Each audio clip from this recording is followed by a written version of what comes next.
Thank you all for joining tonight. I'm sure the voice sounds familiar. I just was speaking a moment ago. We're here to discuss Lioness with Francine Klagsbrun and Stephen Shalowitz. So thank you all again for joining.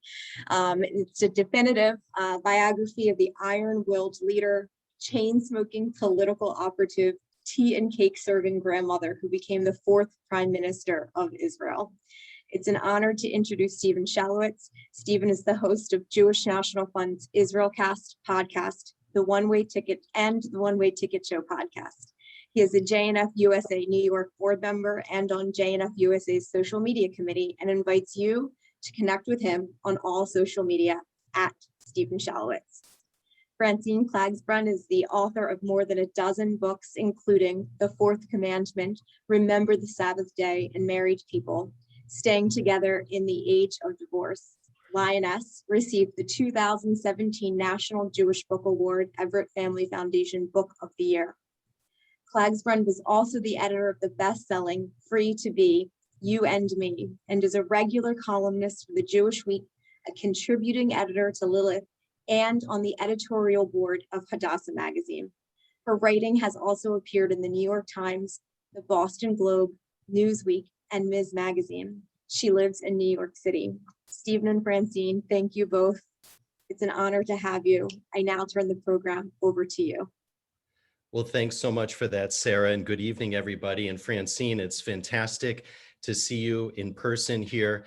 We spoke a couple weeks ago, and it's really a true honor, and really congratulations on all 691 pages of Lioness. And we're going to talk about the book and Golda and all things Israel. But before anything else, just a couple of points that I wanted to make to everybody that has very kindly joined us on the call this evening. And the first thing is that we had actually organized to have Francine, we arranged to have Francine as our guest several months ago before recent events in Israel. And so our conversation is not going to be focusing on recent events in Israel, but I just want to very briefly touch on what's been going on there, Francine, and really, if you can just in a moment share with us, if we were to teleport Golda back from the past to today into what's going on, what do you think she would make of Israel as it stands right now, given its current difficulties? I think there would be two things. One is she would respond as the government is now responding to Hamas's missiles and things that they're targeting, bombs that they're targeting at Israel. Golda's attitude was, I'm sure you know, Ain Breiva. There is no alternative. They can lose a battle, they can lose a war, they'll go on. Israel cannot lose a war. Israel will be destroyed. So she would definitely respond to that kind of violence and that aggression. On the other hand, Golda was against keeping so much of the West Bank. She would have. She really wanted to negotiate and give back most of the West Bank. So I think some of the problems that have arisen because of Israel staying in the West Bank may not have arisen had Golda stayed in power. You know, she was from Labor, not from Likud. It was a different point of view. Right. Well, thank you for that. And let's move on then to really the book and to Golda. And I just have to say, once again, congratulations on this book, because it's really two books in one. It would have been enough if you wrote about Golda Meir. It also would have been enough. It would have been Dayenu if you also just wrote about Israel, but you really did a two-in-one here. And I'm just wondering, how did the book come about? How did you approach writing the book? And really, what was it like living with her for so long and so intimately? Well, the book came about, it was very undramatic. Actually, an editor asked me to write the book, plain and simple. And I had never written about, I had written many, many years earlier, I had written a biography for young people of Sigmund Freud, but you know, that was a little book many years earlier. And I thought, this is a good challenge. Why not take it? I never thought it would take me almost 10 years to do this book, to research it and to write it. It was very difficult. Many of the source materials are in Hebrew. I do speak Hebrew and read Hebrew. I'm a graduate of the Jewish Theological Seminary, but I haven't read books in Hebrew, you know, political books in Hebrew in many, many years. So it was difficult, but I also had a researcher in Israel named Boaz Lev-Tov. Lev-Tov means good heart, and he is a really good-hearted person. And he did a lot of the Hebrew research for me, sent it to me, and then we would spend 5 hours every Thursday morning discussing what the material he sent. My friends all knew nobody could call me on a Thursday morning because I was on the phone with Boaz. And my friend even used to say, does this guy Boaz really exist? Maybe he just don't want to talk to us, but he existed. So there was that, and a great deal of other reading and writing. And I went to Israel, I don't know how many times, back and forth to Israel, and interviewed close to 200 people, almost none of whom are alive any longer today. I sort of got them just in the nick of time.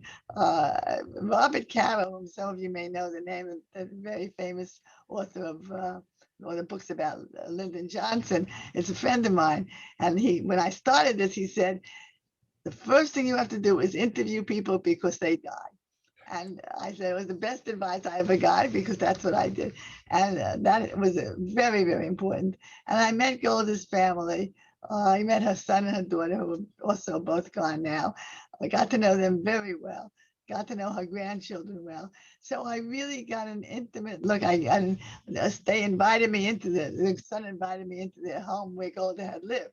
So I really got to know her and almost intimate. I almost felt like I really knew her from knowing all those people. And when the book came out, what was their response? Well, the son and daughter, as I say, are gone. Right. But the grandkids, for example. The grandchildren, one grandchild who I'm very much in touch with, runs kind of a foundation who's trying to publicize Golda in Israel, and he loves the book, and he has been promoting it. The others, I have not heard. Oh, I heard from one.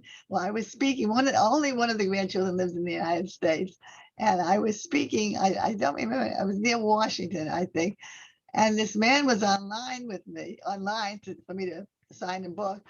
And he kept saying, I'm known, and didn't mean to think to me. And finally he said, I'm known, Golda's grandson. And oh my God. So he bought 2 books. So obviously he was happy with it.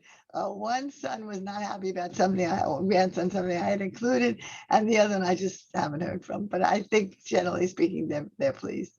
Well, we wanted to have you on for this particular session, Francine, because May is Women's Month for Jewish National Fund. And so we really kind of knocked it out of the park, because we wanted a woman author writing about an iconic Israeli woman, or any Israeli woman. So really you ticked off all the boxes in the book as well, and I can't really recommend it enough. And I really want to dive into the book right now with something that you wrote about her. And it was from 1928, actually. She was on one of her many tours of the United States, and she was traveling around on behalf of pioneer women. And you wrote here, quote, Golda understood American Jews. She spoke their language, straightforward and to the point, in Milwaukee accented English, in Russian tinged Yiddish. She radiated American confidence and optimism, and audiences responded to her with warm enthusiasm. And this is what I want you to respond to. You wrote, as her popularity grew, the process of mythologizing her in America began. So I'm wondering if you can talk about the mythology around her and how it grew and how really she felt about it. Well, the mythology in America grew, not in right, because there was a big difference in perception about her in both countries. And I want you to talk about that too. Right.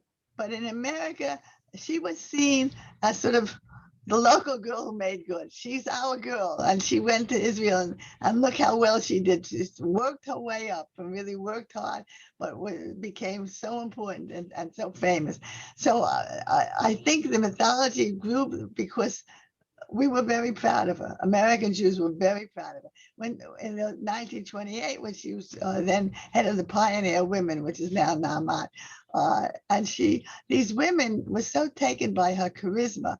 And she would boss them around. They wanted to raise money. She'd say, go out and sell noodles, make noodles and sell them. But she actually said, make Lakshan. Lakshan, yeah, Lakshan is how she said it. Well, yeah, your audience knows what Lakshan is, right? They were, one of them said, I didn't want to wash. I didn't want to wash my hand after having shaken her hand. She slept in those days. People, they were all poor. People would sleep in other. She'd sleep at someone's house. She'd sleep in someone's bed with the person because they didn't have any other room. Well, they were thrilled about that, and so gradually there was that, and then she would get moved on. To move on as she moved on in Israel. People would say, "I knew her when," or "I saw her when," and more and more they were impressed with her.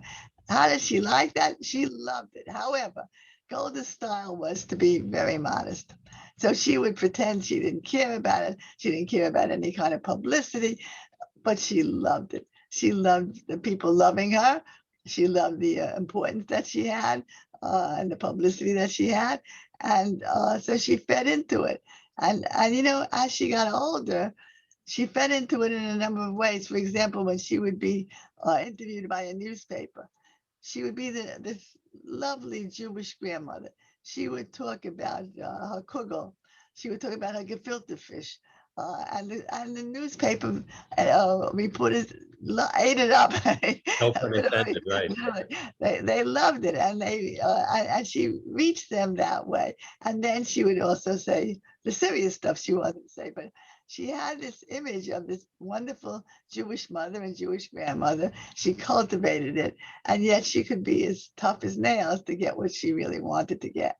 Well, that's what I thought was so interesting about reading the book, is because that was the image that I grew up with of her and that I maintained up until I read the book. And then I really got a totally different perspective about her. In other words, it seemed like she dialed that up when she needed to dial it up, but that tough as nails, she dialed up when she also needed that too. And it's a nice segue into talking about her leadership, actually, because you talk about in the book, and I'm going to try, I've got so many notes here. I don't know if I can find all of my notes here because I've got so many here. But one of the things that here it is. For anyone that has the book, it's on page 161. And you talk about how she listened, right? She would go to a meeting and she would listen. You wrote here, quote, through meeting after meeting and discussion upon discussion, she often just sat and listened. She listened to every argument and every side of every argument. Finally, when she heard everything she felt she needed to hear on the subject, she would make up her mind about what she believed and how she wanted to act. And then you went on to say that she always made up her mind, and some people looked at that as inflexible, or some people looked at that as arrogant. And I'm wondering if you can address that and how that either served her well throughout her career or how it really hindered her and really hurt her.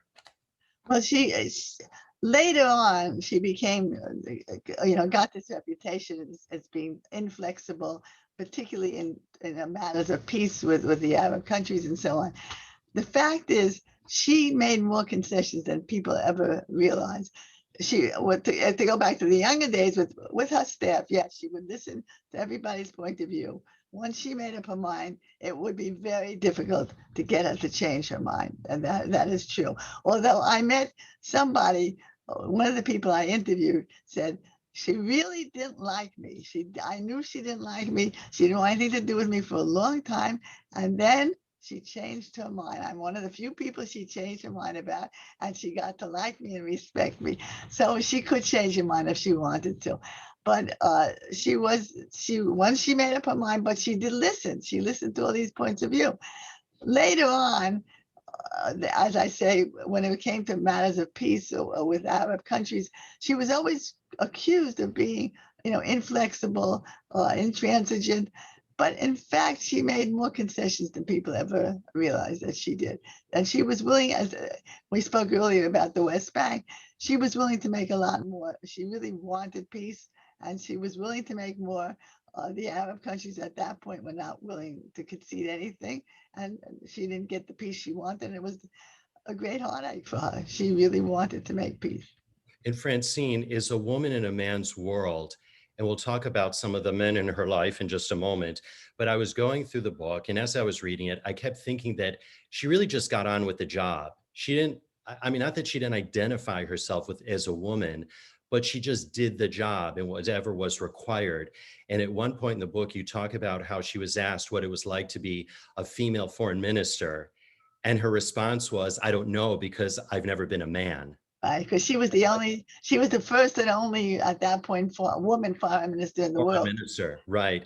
And how did she view working women? I want you to talk about that because I was fascinated by it when you wrote about it. Again, it was an ambivalent point of view. And with good reason. I mean, it was very, very difficult in those days for a woman. And look, there's still not another woman head of Israel, for a woman to get ahead. So she played it both ways. On the one hand, she never denied being a woman. She had always had her nails polished.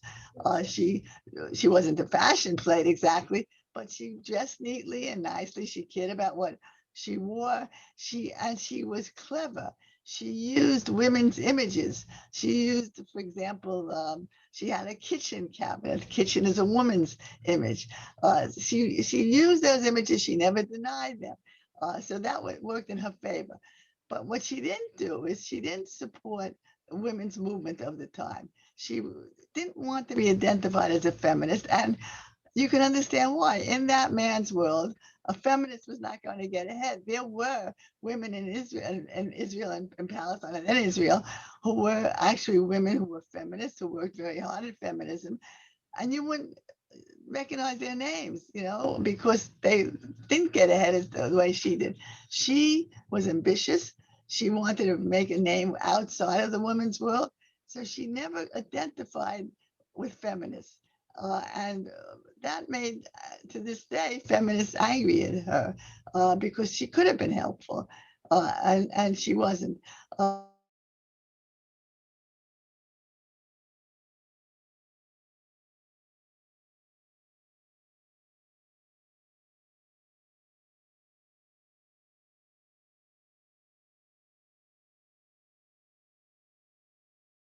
And try to get ahead.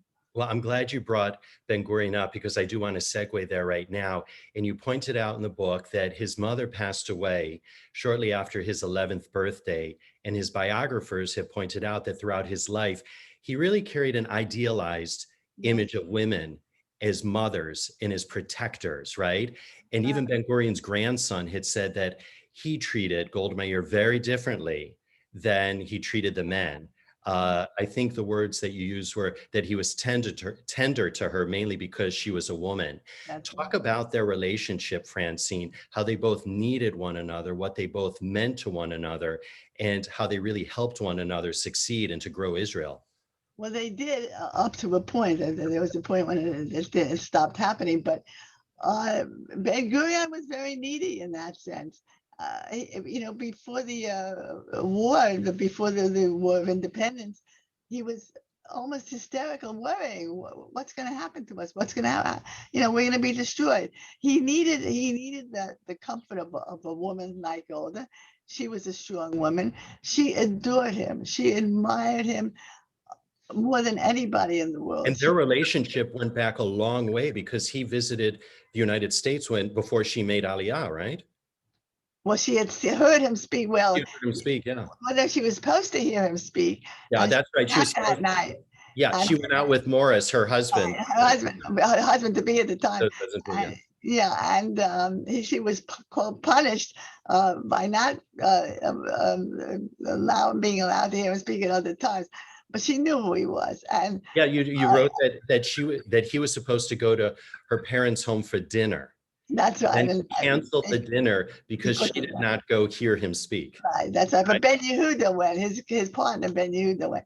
But so she adored him, and she thought, even when she was angry at him, she thought he was, of all the people who will go on, whose names will be remembered, he is the one. She said, I mean, he is a great man. And she really felt that. And he felt very tender, and he felt she was a great woman. But as they say, but she was a woman. When she became foreign minister, he was sort of grooming Abba Eban at the same time to do some of the things that she was doing, because he didn't 100% trust her. So it was complicated in that sense, but they loved and adored each other up to a point. And the point came by their attitudes toward Germany after the war, after World War II, where he was more accepting. And he was right. He was accepting. He knew that Israel needed that friendship, and Well, they needed the money. they needed the money, exactly. And she knew that she was accepting of reparations, but she couldn't see having a friendship, going the whole way with them. And they had a falling out about that, a terrible falling out about that, a terrible, terrible fight about that. And they said vicious things about each other and didn't speak to each other for several years. And then they both were attending some event at a kibbutz. And I saw that kibbutz. I interviewed that a kibbutz, head of that kibbutz. Although lots of people take credit for the reconciliation. So this guy took credit for it. And he put their hands together, took them together and put them into each other's hands. And then they, like two little children, sat and talked and talked and talked to each other and, made up and became friends again. But it was a bad break when it happened. But bottom line, they really adored, and particularly she adored and respected Ben-Gurion. And the same could not be said for Shimon Peres. Oh, she disliked Shimon Peres. She disliked him from day one. She never trusted Peres. And Peres, whom I admired very much, nevertheless, he was always going behind her back and trying to one-up her, trying to get, Ben-Gurion was like the father, and everybody else was like the little children and the siblings. And they all wanted and needed Ben-Gurion's approval. And he played them off against each other. He was not an easy guy himself. And Peres often, she felt, and he did, went behind her back when she did things with foreign countries. He would go there first. He would make the contacts. And so she didn't trust him for a second, not for a second. And he was very upset about that. It bothered him very much. I mean, he really wanted, he told me that on her deathbed, he was the only one that he came to see her. She put on makeup. She was dying. She put on makeup because she didn't want him to see her looking so bad, but that he did see her, and was one of the very few people actually who saw her at that point. So he felt in a way vindicated. I don't mean to be frivolous here, Francine, but she didn't wear makeup. She didn't even wear makeup when she got married. That's right. She never wore makeup, but he said, I don't know. He said that on her deathbed, she put on makeup. I have to trust, what he said. And he also said he was one of the few people who defended her with the Yom Kippur War. Again, I think he was right about that. He did defend her. Right. It's funny when you read about the different jobs that she had and what she did and how she lived. I almost thought she was like a poster child for a millennial, in the sense that she went from job to job to job. She took all these part-time jobs. She was doing volunteer work while she was working. She never slept. We know that she was a coffee drinker and a smoker. She couch surfed, right? Like you were saying, she would sleep in people's homes, while she was fundraising. She was like a precursor to a millennial. I guess so. She was actually, of all those people in the issue of the pre-state Israel and then in Israel itself, the hardest working person. She took on the hardest jobs that other people didn't want. When they needed to raise taxes, this was before the state, but they needed to raise taxes for people who, didn't have much money, didn't have taxes, but they wanted to help people who were out of work. So they needed to raise taxes on working people. Nobody wanted that job to go trying to get the taxes from them. She took it on and she did it. She got it. She took on every difficult job. She never said no to a job. She volunteered for everything, just as you say, and had very little sleep. And she did those jobs well. She did them all very well. Indeed. Well, it's fast approaching 7:30 right now, and I just want to let everybody know, and for those that have joined these wonderful author interviews, we're so lucky to have so many people that we've been able to bring on to this program, including you, Francine. We usually go till about 7:40, but so everybody knows, Francine has agreed to stay, as I like to say, after school till 8 o'clock. Maybe we can even, twist our arm to stay a few minutes afterwards. So we just want to say the formal program is going to end at about 7:40. So if anyone has any questions, feel free to put them in the chat. I'll do my level best to get to them. But of course, having read all 691 pages, 695, including the acknowledgements, I have a whole bunch more subjects and questions that I want to get to for you, Francine. But I just wanted to give that time check for everybody right now. And so we'll go to 7:40 and then stay on afterwards with more questions, okay? In case people have sound okay? Somebody just put a thing in it that said the sound. I can hear you. I can hear you absolutely fine. It says, do you have sound now? Somebody's asking. Do you have, I think that's fine. I think our tech people will sort that out, but I can hear you perfectly well. And as long as you can hear me, then I think we're all set. Well, I gotta tell you, this might be a good time for us to ask the kids to begin to leave the room, because I do want to talk a little bit about Golda Meir's personal life and some of her romantic encounters and the lovers that she had. But before we get to that, so we're going to give a chance for anyone that is a little on the sensitive side to begin to leave the room and then come back after a few minutes, because we do want you to stick around. I never quite got, it's not that you didn't write it clearly, but I never quite got her relationship with her husband, Morris. It was complex. I didn't understand why she married so young. She was only 19. She had many suitors. You write about his allure for her, but I never got that match. And I'm wondering if you can talk just real briefly, because I think we can have a whole psychological conversation about that relationship, but if you can talk in broad brushstrokes about their union and why they never divorced, even though they separated. Right. Well, his allure for her, is that the right way? Why she was attracted to him is that because he was a sign painter, which is like, not exactly a high level job, but he was very knowledgeable, particularly about music. He opened the world of music to her. He loved music. He loved reading. She took out a million books in the library to read that he had told her to read. She had none of that. She had a high school education. She always felt that she was missing that kind of intellectual education, and he opened those doors for her. So she was very attracted to him because of that. She was young, young enough to not know better, and so they married very quickly. I think she began to see that he was a much weaker person than she was. He agreed to go live in Palestine because she wanted to go to make Aliyah. He had absolutely no interest in that. He agreed to go. And I think by then she was already realizing she's got a lot more on the ball than he has. But still, they went together and stayed together. They stayed together for quite a while. She felt guilty to leave him because she had brought him to Palestine. He was the father of her children. She felt guilty, didn't want to leave him because of that. She didn't care.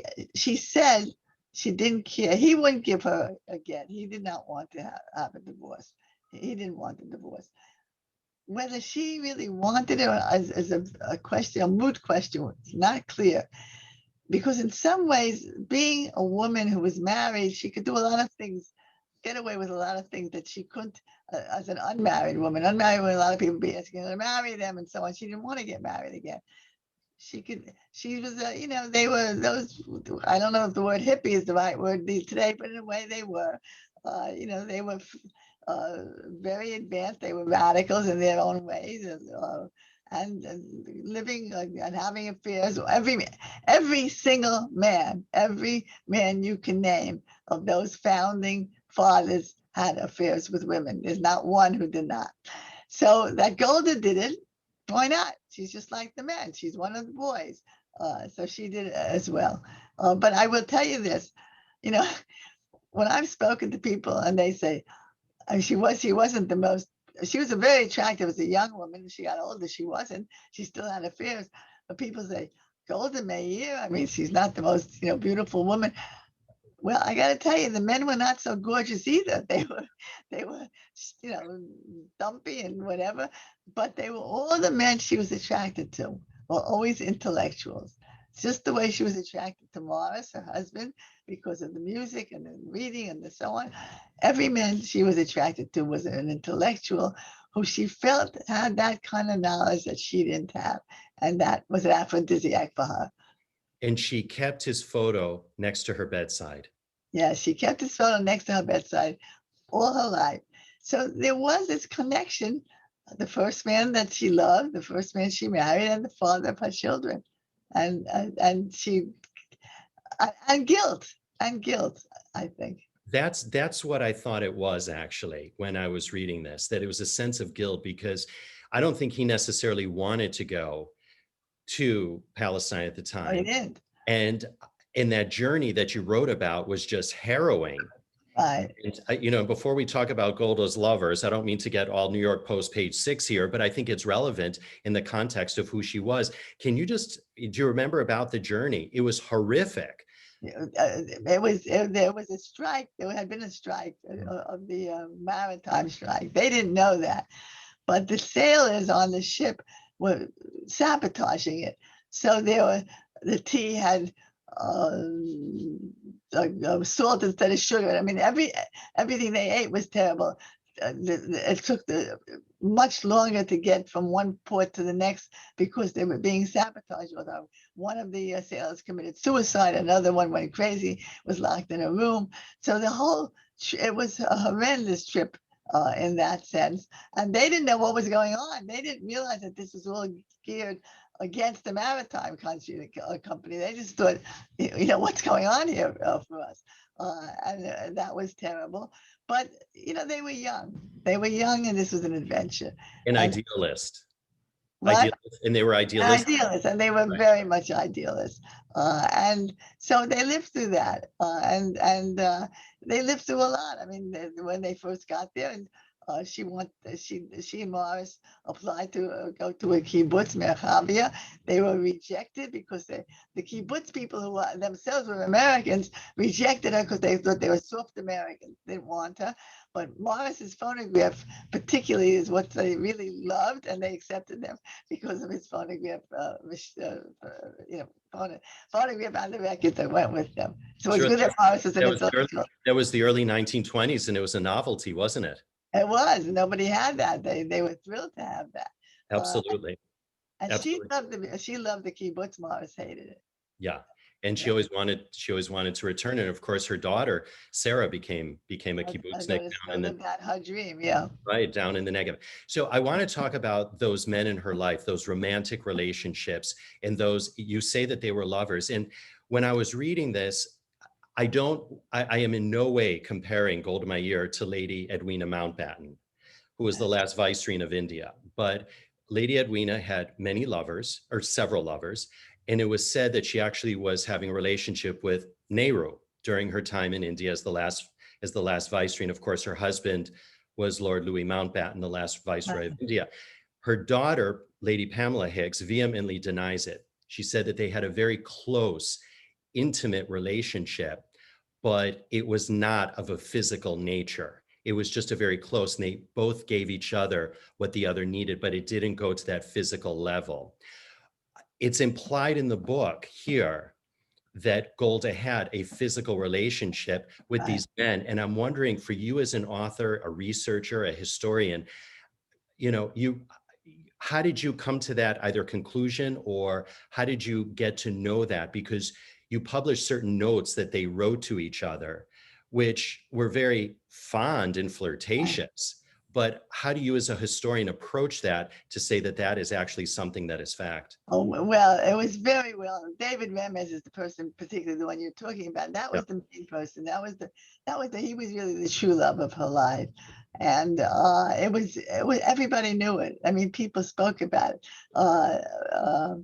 I can't remember now. There was, Remez means hint in Hebrew, and there was some kind of a phrase that people used to use about the hint of Remez with Golda. I mean, it was a known fact that they were together. I think her husband knew about it. So there was no question about that. people have assigned many other dates. You read some books, you think she had dozens of physical lovers. I don't know. I know about David Remez, and I also know about Zalman Shazar. It's also clear from Shazar's letters to her that was a real relationship, a physical relationship. Yeah. Others. I was going to say, but and then you also write about the fact that there were rumors that she had other relationships and that she only was able to progress in her career because of these relationships. Those were the rumors, and but I couldn't. The USA as a researcher, I couldn't verify all of those. And the thing about it, that's what people said. People who were jealous, particularly other women. She slept her way up to the top, and that's something that was said about her. But the fact is, this was a very capable woman. Yeah. And as we said, who worked so hard. She didn't need to sleep her way to the top. She was there to do the job. I mean, so I think these relationships were not, they probably helped. David Remez had helped her get ahead. It definitely did. But she really loved him. And you point out that Zalman Shazar and David Remez knew that the other was her lover, right? Yeah. It was right. They knew it, yeah. But again, you have to put your head into those days. This was, a different kind of a society. These were rebels. They were, ran away from. They were left their homes. They left their past behind them. They were forging a new country. Free love was part of the whole deal. Right. And it was sort of very accepted Right. Men certainly. Right. I certainly have a number of questions, but Sarah Cohen has very kindly told me that we do have a couple of questions in the Q&A section here. So let me just read them off. First of all, thank you, Paula Stern, for writing in. She wrote here, quote, I met Golda on her fundraising tours to Memphis, Tennessee in the 1950s, where her cousins, including my grandparents, that's her grandparents, had settled when they emigrated. I am interested in learning more about her genealogy in Belarus. So if you can talk just real briefly about, where she was born, because actually she was born in Kiev, but her parents were from Pinsk. If you can just talk about that, and she was named after her grandmother. Yeah, she was born in Kiev. Her parents came from Pinsk. That's correct. Her mother came from Pinsk.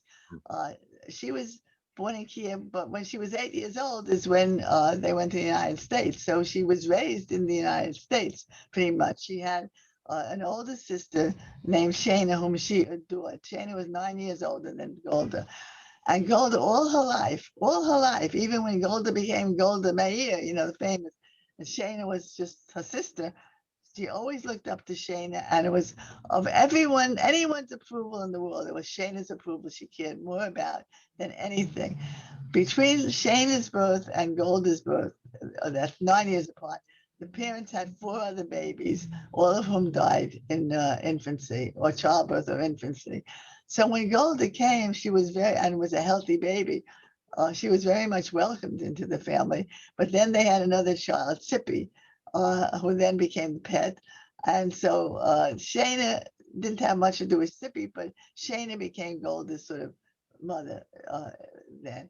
And then the mother, the 3 women, or 4 women, three women, Golda, her mother, Shayna, and Sippy went to the United States together. Their father had gone ahead of them, and he settled in Missouri, Milwaukee. In Milwaukee, Missouri. You live in New York, you don't know Missouri from Milwaukee. That's okay. I went to college in Missouri, so I have a special place for it in my heart. So he settled in Milwaukee, which is an unusual place. Most Jews went to New York or Chicago or big cities, but he settled there. And it was a wonderful thing. I felt that was a very great thing that happened to Golda, that she grew up in Milwaukee and not in New York or Chicago, because even though they were very, very poor and they lived in the Jewish ghetto, as it were, it was very different than living in the slums of a big city. There was always a little patch of green. There was always a little sunshine. And Milwaukee was a socialist state, a city, and they had a socialist mayor, a socialist government, and Golda was very influenced by that.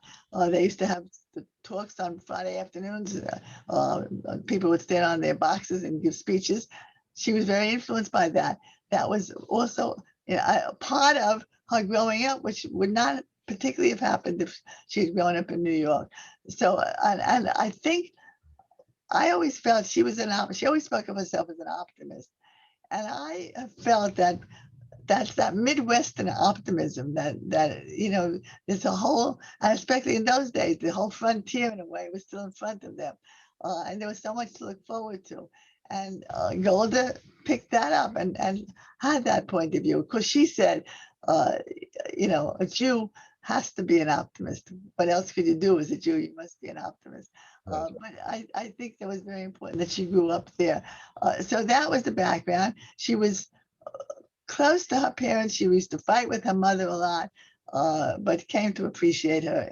After all, her parents, which was unusual for that time, after Golda and her sister went to Palestine, the parents also went, which is unusual. Most people who went in those days left their parents behind them and hardly saw them again. But they did have that family there. And it's only one sister, Tippy, the younger sister, who never went. Clara, Clara, who lived in Connecticut. Right. There's and the parents moved to, it was Herzliya. They helped to build Herzliya, right? Herzliya, or it was, they helped to build Herzliya. I'm going to go to questions. Let's just do a time check right now. It's 7:46 right now. We have a number of questions here. So you're okay to continue? Yeah. Good. Let me just kind of tick some of these off rather quickly. Marlene K, thanks for asking. Did Golda go to Palestine with her sister? Yeah, she and Shayna went. Yes. She had decided to go, and then Shayna, when she heard Golda was going, Shayna decided she would go also. Right. Okay. Let me just take a couple other quick ones here. Someone wanted to know what position would Golda take to the current difficulties in Israel, but we already spoke about that already, so I don't want to revisit that. Interesting question here. Did Golda mentor other women or men for leadership positions? Well, that's one of the things people hold against her, that she did not, certainly did not mentor other women for leadership positions, and that's one of the things the feminists really hold against her. There were a few women that she helped get into the Knesset, that she encouraged, but she didn't make a point. But again, it's not today. It was then. Today, women are doing that for other women. I'm not sure how many women back in the 30s or 20s or even 40s or 50s or 60s or 70s were mentoring other women. But she did not do much of that at all. Okay. There's another question here. Where was it? About how long it took. Please comment on Golda's autobiography. Was it helpful to you for the book? Her own autobiography? Yes, it was. The thing is, it's her autobiography is the world as she saw it and wanted everyone to see it. So I had to delve a lot deeper into what reality was. But it was helpful because it was Golda speaking, and and there are places where I quoted from the book, and there are people I had met who she mentioned in the book. So it was helpful in that sense. But could I have written my book without that? Yes, I could have. Okay. Carrie Har, thank you for your question. How long did it take Francine to get her info regarding Golda, and how long to write the book? And I think you mentioned it was 10 years. Oh, it's almost 10 years to do everything together. All of it. I was doing both at the same time. Listen, I got to tell you, kudos to you for that, because I lived with Golda for only a few weeks reading the book, and you were with her for 10 years. So that must have been quite a journey. It was quite a journey. And I'll tell you something funny. My husband is a psychiatrist. And so every night I'd come into the room and say, I can't do it. I can't do it. It's too complicated. I just can't do it. And he'd say, just keep going. And so there's a biography seminar held in New York that I was invited to speak at. And somebody said to me, how did you do this? It must have been so difficult. And I told them, my husband would say, which I thought was nothing, just keep going, big deal. Everyone said, oh, that must have been really helpful. And so, of course, the psychiatrist was saying it, so I just kept going. Listen, it's good that you had an in-house help there, Right, just keep going, right. Could have gone mad otherwise. Gladwin wants to know, can we talk about, I wanted to get to this actually, can we talk about her major political and military successes and failures? I'll make it on 1 foot, huh? Okay. Well, uh, she didn't have military successes because the 67 war was, she was not in office in the 67 war with that big success. The War of Attrition, probably most people don't know much about that, broke out. That was what was going on then. NASA was just slowly bombing. Soldiers were crossing border and killing Israeli soldiers. It was just going on and taking more and more lives. And Israel was suffering. But it was, I can't say that she had a success in the end. She gave in and agreed to a ceasefire that she didn't want to do, but she did fight back. The Yom Kippur War is the one that is the most sensitive, Yeah. that she is in Israel still blamed for because she was prime minister at the time. The country was not prepared in the sense that there was such hubris in the country at the time. There was such a sense that, Egypt and Syria, what could they do unless they join together? They're not going to join together. And that was what her generals told her. And Golda listened to her generals. And I think feelings about her in the Yom Kippur War are changing now because there's been a lot more archival material opening up and people doing research on that war. And she's not blamed as much as she had been, because she was herself very nervous and very suspicious, but she was reassured again and again by her generals that there's, quote, the phrase was a low probability of war. And she accepted this. Now you could say that was her fault for accepting it, but I think even a male leader who was reassured by his generals may have accepted that reassurance. So she always had this sort of gut feeling. And she said at the end, I always listened to my intuition, and this time I didn't, and that was a terrible mistake. So that war, by the way, just so everyone understands, Israel won that war. There's no question about that. But the Egyptians killed 2,600 soldiers. At the beginning, it looked like Israel might lose that war, and if they lost, that would be the end of Israel. And Sadat later said he didn't expect to conquer Israel. That wasn't his purpose, but Israel didn't know that. They were terrified. So they won the war, but he made very important inroads at the beginning, and all those people had been killed, and they left the country with a very, very bad feeling. That war, to this day, people refer to the Yom Kippur War as if they had lost it, which they did not, but because it took so much out of them and left them feeling so bad afterwards. Francine, several people, in fact, in the chat, as I toggled over there, asked about the Yom Kippur War. And I hope that for those that asked the question that Francine answered your questions, but a common theme running throughout them is how did it affect the rest of her life, and what toll did it take on her? Well, it affected her, it affected her. She said, I will never be the same person I was before the war. But she went on living. I mean, it's not like she disappeared. She stayed involved with the American government. She helped Rabin when he became prime minister at that time. And more depressed about it. And she was also ill. But she kept living. She kept going on. She forced herself to go on, I'd say. Right. She was what we would call a real starker, wasn't she? She was a stalker. She had lymphoma for 15 years that she kept hidden from everybody, and even from the press, although a lot of the press knew it, but in those days, people kept the secrets of, and she would go in and get very, very painful chemo or shots at night and go to work the next morning. I want to ask you also something about her personality. She was such an independent woman, yet she didn't like to be alone. There were stories that university students would stay with her, would live with her, kids of friends would live with her. She used to pick up hitchhikers. She used to have a DeSoto, if I'm not mistaken, and she used to drive the hitchhikers to wherever they needed to go. Where did that come from, that fear of not being alone? I think it came even from childhood, from her earliest childhood. She had her big sister.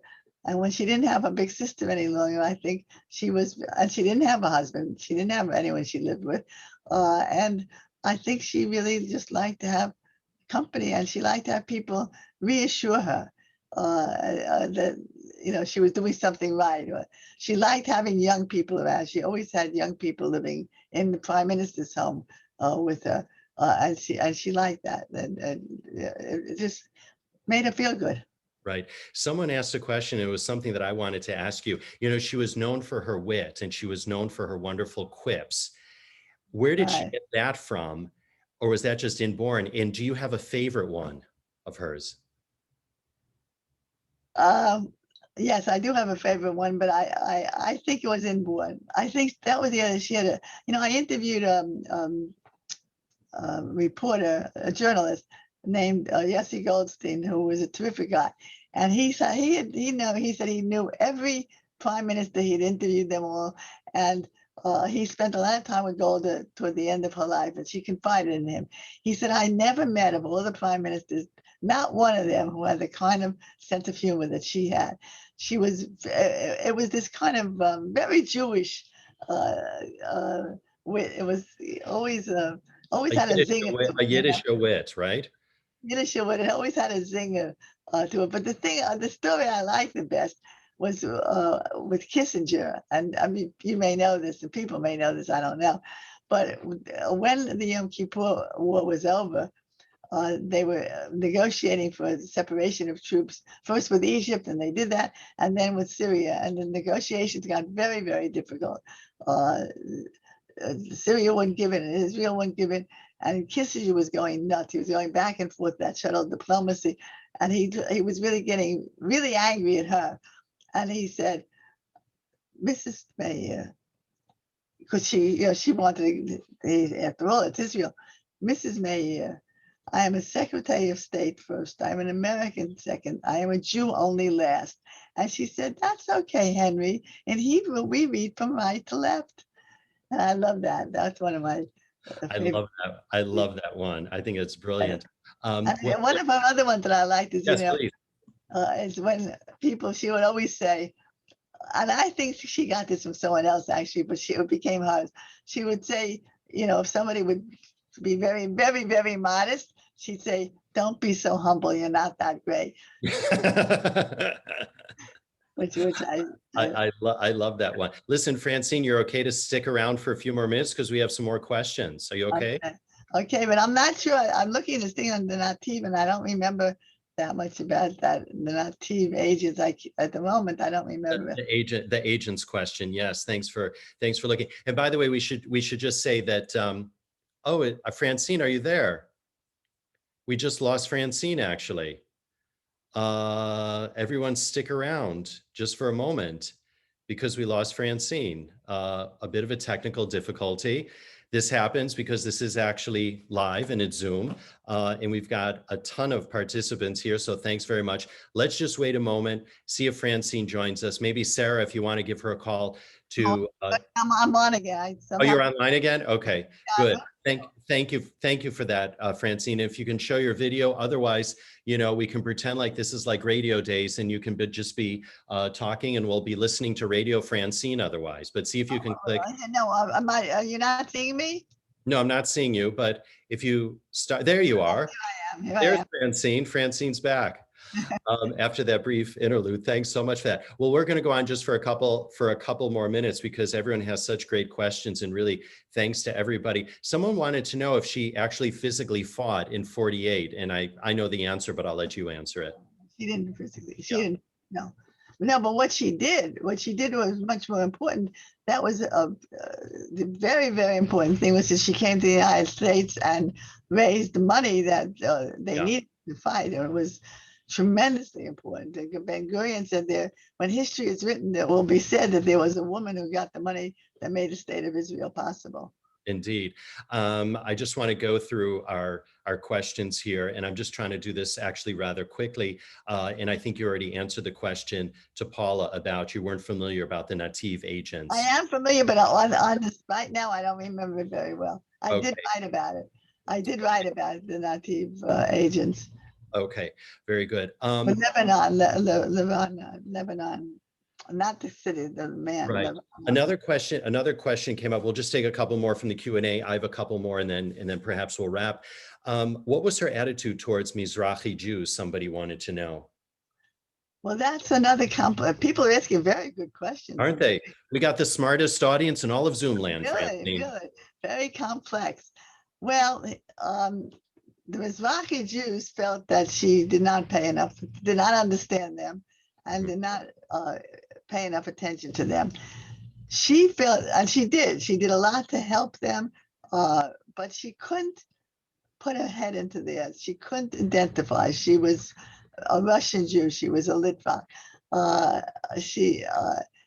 And they felt always that they really were very angry at her. And there was this group called the Black Panthers, the children of the first Mizrahi group. Their parents accepted what the houses they lived in and so on. The next group really turned against her and blamed her for the poverty that they lived in and for not achieving what the Russian Jews achieved. She started playgrounds and special programs and other things to really tried very much to help them. But I have a conversation in my book where these Panthers came to see her, and you could just see they were talking past each other. She would say, "Well, what kind of a job do you have?" And the guy would say, "My job is to promote the Panthers and the Mizrahi Jews." Well, that's not a job from her point of view. So she never could quite understand them, and they held that against her, and they turned against her. That helped the Menachem Begin come to power. Right. Not that he was a Mizrahi Jew, but it helped him come to power. One of our listeners, viewers asked what happened to Shayna, but I actually want to take a step back though, because it seemed to me as I was going through the book that Shayna was really responsible for her educating Golda, influencing Golda on socialism and on Zionism. It really started with her. Yes, and they true. also had a very complex relationship throughout their lives. And I'm wondering if at all you felt that Shayna was in some ways jealous of Golda and Golda's success. But if you can also just address the question of what ultimately happened to her. You write about it in the book. I don't know if she was jealous because her letters were always cheering Golda on. I asked that. I met Shayna's son actually, and I asked that, and he said they were two stubborn women, and they would fight. But I don't know if she was jealous. Shayna's absolutely Golda. There was this little girl listening to Shayna in the early days when Shayna, was a revolutionary in Russia. And Golda learned from her, but Golda way surpassed her sister. So Shayna lived out her life in a very conventional. She got tuberculosis and was ill with it, but recovered, and then lived a pretty conventional life after that. But always was in touch with Golda, and as I said, she would give Golda her opinion about it. If Golda gave a speech about something or whatever, she would give her opinion. And as Golda said, her approval was harder to get than anybody's. And when she got Shayna's approval, she was very happy. Unfortunately, Shayna died, and it was the day of Shayna's funeral was the same day as the funeral of the Munich massacre victims. So Golda had to go to Shayna's funeral, which was terrible. Yeah. Another question, this is also another one that I had wanted to ask you about her relationship with Sadat. Well, that's complicated. That's also complicated. Well, of course, during the whole Yom Kippur War, they were terrible enemies. They hated each other. She tried at least 30 times. She tried 30 times to meet with the head of Jordan, but she tried through many intermediaries to try to meet face to face with Sadat, and he did not do that.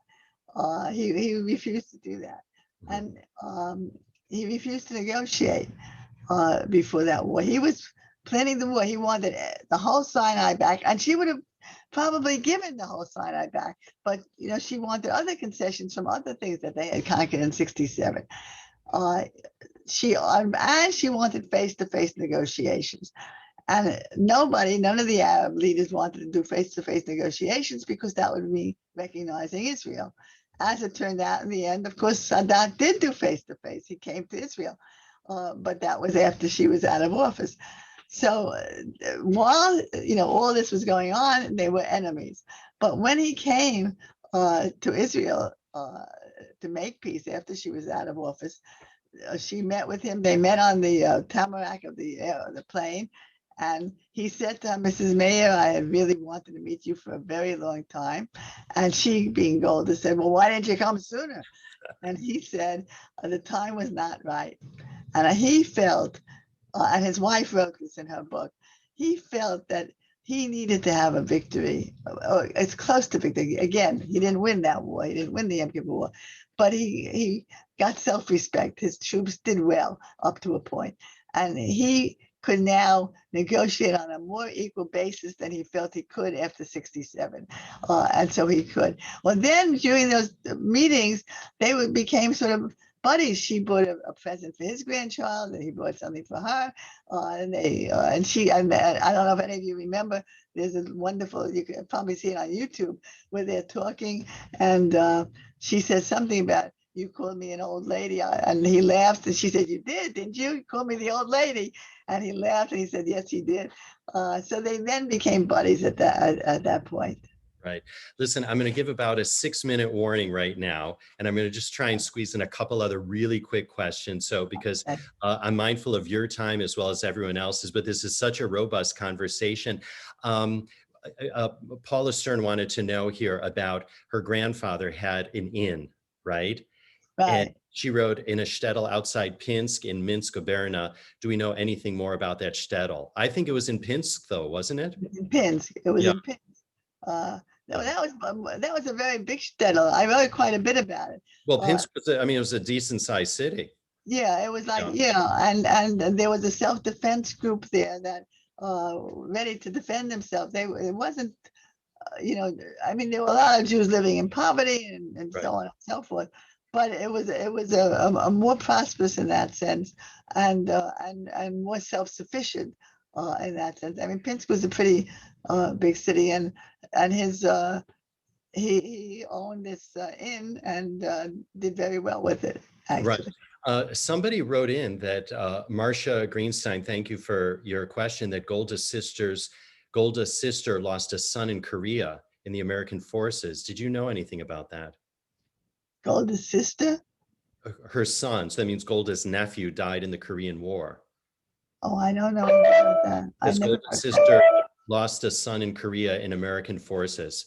So I never heard anything about that. I don't know. One or two quick things before we wrap. Her Hebrew, she struggled with her Hebrew, didn't she? She did struggle with her Hebrew, and she made herself clear, but I always loved her Hebrew because it was like my Hebrew, American Hebrew, and I could understand everything she said. But Abba Eban said she has a limited vocabulary of maybe 2,000 words, but she doesn't even use that limited vocabulary. But, then she was told that Abba Eban speaks 5 languages, and she says, well, so does the waiter at the King David Hotel. Love it. Listen, we should say that the book is being made into a TV series. It's being made into a film. Barbara Streisand is behind it. Shira Haas is going to star as Golda. And I'm just wondering, is Francine going to have a walk-on role? And so far they haven't offered it to me, but will they have to speak to your agent first? Yeah, well, I doubt it. Don't look for me. Okay, well, maybe you'll be in the background, but tell us what's the latest on that. Well, I haven't heard anything. They're writing the script, as far as I know. There's a team. The head of the main script writer, whose name I don't remember, his first name is Eric, but he is the man who did the script for A Handmaid's Tale for TV. So he's an Emmy-winning writer. The director is a woman whose name I don't remember. They're not names that you would know, but also an Emmy-winning, an award-winning winner, a woman, and Barbara Streisand is the executive director. And we've heard of her. Yeah. And Shiva Haas is that Israeli actress. I guess people know who she is. Right. Who played an unorthodox and just on. That's all right. Yeah. We all can't wait because this book is just, it's fantastic. I mean, in addition to enjoying reading it, it helped me lose weight because I was doing my bicep curls with it. How much does this thing weigh, Francine? I don't know, but a lot of those pages are notes. They're not text. No, but 691 pages of talk about Golda Meir and the state of Israel. That's an awful lot, you know it. Yeah. So really it was just fantastic.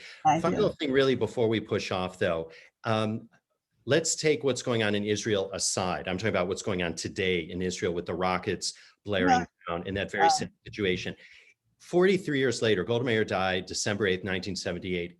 If she were to see Israel today though, final thoughts on what she would make of the country? I think she would be, as I started saying, she would be upset about that the West Bank is still occupied by Israel. That is something she really was very well, and not that she loved. Let me just say that it's not that she loved the Arabs or the Palestinian Arabs, for she did not, but she felt that this was just too much for Israel to handle. And she said time and again, if we control this, if we annex these territories, if we, do that, we have to treat them as equals. I mean, then they become citizens like us. We can't handle that. That's too many people for us. I want a Jewish country. I want to know how many Jews are in it. I don't want to have to count every day and say, oh my goodness, there's more Arabs than Jews. So she would be very opposed to that situation. I think she would be thrilled by the technology, Yeah, that's where I was going with that, because to see a country from when she first got there, which literally were sand dunes, to what it is today, I think would be a remarkable journey and a place for her to see. And I should also say we want to thank you though also because you gave JNF, Jewish National Fund, a few shout outs in the book too. Well, why not? They've been there since 1901. Right. Anyway, Francine, this has been an absolute pleasure. I am just so honored to personally have spoken to you. One of the things I love about doing this whole reading series is that I personally get to speak to the authors, right? And to ask all those questions that one has as one goes through a book, especially a book like this. So really, we want to thank you so much for joining us here. Once again, for everybody joining us, I'm lifting it up. It's a heavy book. But it's in paper now. It's in paper. Oh, it is in paper now. Oh, of course. The hardcover sold out and it's in paper, but it doesn't weigh nearly as much. Yeah, but I can't do my bicep curls with a paperback. I can do it with a hardcover. So Francine, we want to thank you for this, which is our featured book. Again, we did this book and we wanted to honor you and Golda this month as Jewish National Fund celebrates Women's Month, which is every May. And I just, Francine, I want to invite you to our next two book sessions, because I just want to let everybody know that June 23rd, we're going to be speaking with Noah Tishby on her book, Israel, A Simple Guide to the Most Misunderstood Country on Earth. I plowed through this book. It's a fantastic book, and she's actually our latest guest on the Israelcast podcast. So I hope everybody checks that out.